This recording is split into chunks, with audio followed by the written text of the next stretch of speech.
Reflecting on the last couple of weeks, as I know you have been, and you've been very busy, I think Trump's approach so far this term aspects of it seem kind of predictable. But to me, what Elon Musk is doing right now isn't entirely what I anticipated. Has anything surprised you about his actions? I mean, I think what has surprised me is the complicity of my Republican colleagues who often have been champions of these ideas of privacy.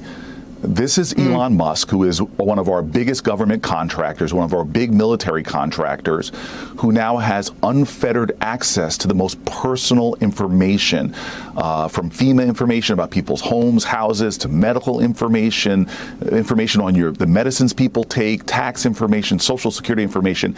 And get this, we are in a time of AI. People are saying, oh, it's just read only. He can still scrape data, get pattern recognition, get predictive analytics, feed it into AI models, and what he can do is simply revolutionary by having access to the information. Its value on the open market, because other contractors would love to have this, is billions of dollars. There's no oversight, there's no checks, there's no transparency to what he's doing, and you hear crickets from Republicans. You hear silence. And so this is offensive to Americans. This is violative of values we hold sacrosanct, like our private personal information should not be for a very conflicted contractor. So this is one of these things that to me is astonishing. And we're going to continue to fight him in court because I think he is violating privacy, violating the law by having access to this kind of sensitive data. And it's something that we all as Americans should be shouting down and stopping. No question about it. And thank you for outlining exactly how it will impact people, because this is not just something that's happening within the walls of Washington. This is going to impact millions of people across the country. You just mentioned the fight in the courts, and there has been certainly some successes in pushing back on Musk in the courts. Over the weekend, there has been a couple of actions, but he tweeted last night or retweeted a message last night suggesting he should defy court orders. The Democrats, you have been very vocal, but the Democrats are in the minority in the Senate. You mentioned the Republicans have been quiet like crickets. What happens if he defies it? Well, then we really do have a constitutional crisis. It's where our separations of powers, our checks and balances, that he starts more and more, we're seeing this, wanting to be autocratic or dictatorial. We see this in other countries when a executive power starts to overreach their authority, and he is, by the way, doing things that are spelled out as Congress's duties. And then when the courts stop him, how we've settled things from the Reagan administration to the Obama administration, to defy court orders brings about a constitutional crisis. And so what Elon Musk is saying there is that we should not be a nation of three branches of government with checks and balances. We should be an authoritarian dictatorship, and that should scare everyone, because that's when democracies begin to unravel. We must check him. We must hold him up. We must stop them, and we must use every means necessary in a nonviolent way to do what is necessary to stop him from turning our democracy into what we're seeing in other governments like Russia's. We've seen some significant efforts to push back over the course. There's been protests across the country, here in Washington, D.C. as well. We've seen congressional Democrats push back. We watched your effort to hold the Senate floor overnight this week in opposition of Trump's OMB director, Russ Vought, who did eventually get through. But I know you said this morning that you guys are going to do whatever it takes. You just kind of reiterated that to stop Donald Trump. For people watching right now, what does that mean specifically? What does that look like? What specific things can they look out for? Yeah, well, let me just give the nod to the fact that elections matter. You know, if we had picked up one more Senate seat, for example, 20,000 votes in Pennsylvania, we could have stopped Hegseth from being, because remember, 3 Republicans went. So every congressional seat, every Senate seat, people don't think it at the time. That's the time we really need people to leaning in, because the consequences for that we're seeing right now. We do not control the House, and we're in a minority in the Senate, and we don't control the White House. That gives them tremendous power, even within the bounds of how our democracy is supposed to work. But that does not mean we are powerless, that that we don't have agency. Democrats are going to fight in 4 ways. One is in the courts. We've discussed that already. Over 42 cases have been filed. We've won over a dozen of them already, and we're going to continue to fight him in the courts. The next 2 ways are legislatively and using our oversight power. Senators do have power in the forms of our procedure and our oversight to just slow things down, to force people to take a look at it. Kash Patel's a great example. Just by postponing his floor vote over a week, we've seen more information coming out, like him receiving thousands and thousands of dollars from a Russian-implicated news agency that literally he took money from, that has done other documentaries that are pro-Putin and more. And so that's very important for us to be able to slow things down, get a deeper look, to be able to provide oversight. But the last thing that we have to do, the 4th bucket, that's not only something that we have an obligation to do, but every American does, is to shine a light, to elevate, to communicate, to talk about what's going. I am very happy this last week that Democratic senators have had millions of more engagement with their content online, that it's exposing what the Trump administration is doing. And why do I know this works? Well, the collective voice of outrage during his first administration stopped him from pulling down the Affordable Care Act and people's health care, people with pre-existing conditions and others. And I know it works this time because just 2 weeks ago, when Donald Trump froze federal spending to programs like ones that give funding for our police officers and our firefighters, or suicide prevention hotlines, or feeding programs for our elderly, there was such a public outrage and so much content was elevated online that the Trump administration stopped in their tracks, and then the law kicked in and we were able to get an injunction against him doing that. All of the buckets of our work in coordination to be a bulwark against what he's going to do. But I return to where I started.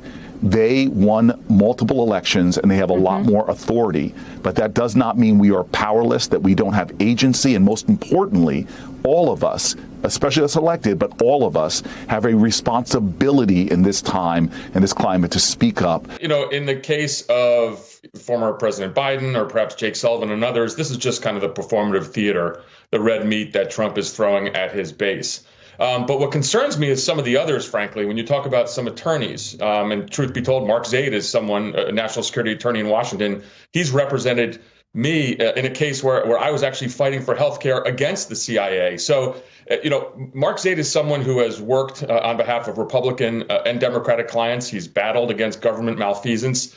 His security clearance is really important, and he has a lot of actually clients in the MAGA world. So this is almost an own goal. And it just shows this is kind of petty and vindictive because Mark ultimately had represented and is currently doing so FBI agents who might be subject of a purge. But this is petty, vindictive. It's beneath the office of the presidency. I think President Trump said that he wouldn't do this. I don't think anyone believed him. And of course, he is going forward now with it. But, the thing that bothers me in particular, look at someone like Antony Blinken. What if Marco Rubio wants to call him up and say, hey, this is the situation we're dealing with here. What do you think? I mean, Antony Blinken won't be up to speed on what's happening. Right. He won't have a security clearance. And apparently part of these executive orders, he also can't go into, classified spaces as well. So it's just it's also bizarre in that notion. I mean, a lot of times when you have administrations moving from one group to a next, you will have senior officials call on their predecessors. In this case, certainly that won't happen. I don't know if it would have happened anyhow, because I think Marco Rubio would not like to face the wrath of Donald Trump if he ever did call Antony Blinken. But again, petty, vindictive, unnecessary, and it's really has nothing to do with kind of safeguarding the American people. So in that same interview we're referencing, President Trump revealed that he spoke with Russian President Vladimir Putin. Trump was pretty tight-lipped on how many times they've spoken, saying he'd, quote, better not say. Why the secrecy, Mark? Yeah, it's a little strange. I mean, this is obviously President Trump's style. Very often when we see, the presidents talk with foreign leaders, we'll also get a readout from the White House as well. I think when it comes to the Ukraine war, there's a lot of uncertainty. I was in Europe a couple weeks ago, and everyone is trying to assess what the policies of this administration will be, and no one can really figure this out. There's a very capable emissary in General Kellogg who's set to has already taken helm of the Ukraine file, but we don't know what kind of peace plan they're going to put forward. Are we going to sell the Ukrainians down the river? Do we give the Ukrainians some kind of security guarantees? What about Europe? All of this is murky, and this kind of just loose talk of we're going to end the war in a matter of days. Of course, it hasn't happened. But we don't have any details. And so I think a lot will come in the next couple of days. We have the Munich Security Conference coming up. I think J.D. Vance is going to meet with President Zelensky. So we should hear more about this peace plan shortly. He also mentioned that he would like a deal done with Iran on non-nuclear, but he was reluctant to give any details. What's the likelihood of a potential deal with Iran? Well, I think one of the things that was always a big question is, would the U.S. support a military strike on the Iranian nuclear program in conjunction with the Israelis? Of course, that seemed to fly in the face of Trump running on this anti-war platform. And now he's talking about a deal. Of course, don't forget, deals were something that the Trump administration kind of was very critical of President Biden. How does this even kind of gel with what the Israelis want to see, which I think is a strike on the Iranian nuclear program? And so ultimately, again, these are just no details. This is almost, second or third grader talk. We want to do this. We want to do that. No details right now. Iran is going to be an enormous challenge for the Trump administration. Their nuclear program is certainly on the verge of a big breakthrough. A deal, a military strike, a combination of more coercive diplomacy with maximum pressure and sanctions. We just don't know now. Mm-hmm. Let me ask you quickly, as we look at security concerns, sending names of CIA recent hires in an unclassified email. One former agency officer said this is a counterintelligence disaster, and Senator Mark Warner himself called it a disastrous national security development. What do you call it, Mark, and what kind of threats could these people be facing? Well, to me, again, if these reports are true, we're exposing basically the next generation of undercover CIA officers.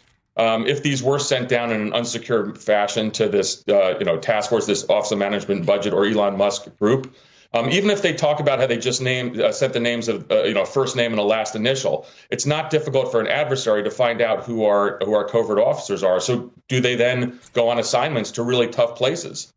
So while the Super Bowl is going on and Trump is being humiliated, there were some boos against him. And also, guys, there was the fact that he predicted the Chiefs were going to win. And look, I guess the game's not over, but that first half was humiliating for Donald Trump. People are still pointing out his flaws and Elon's flaws. On America's biggest night, again, I'll tell you guys this, this is America's night. I know that sounds weird if you're not a football fan, but it is. It's the only night of the year where I can see on YouTube, it's like, oh, people are doing other things right now, and they're not watching. And as soon as the game ends, you guys come back and start watching my videos and everybody else's videos again, too. This is the only time this happens. And on America's biggest night, Trump is still being humiliated inside the arena and outside of it.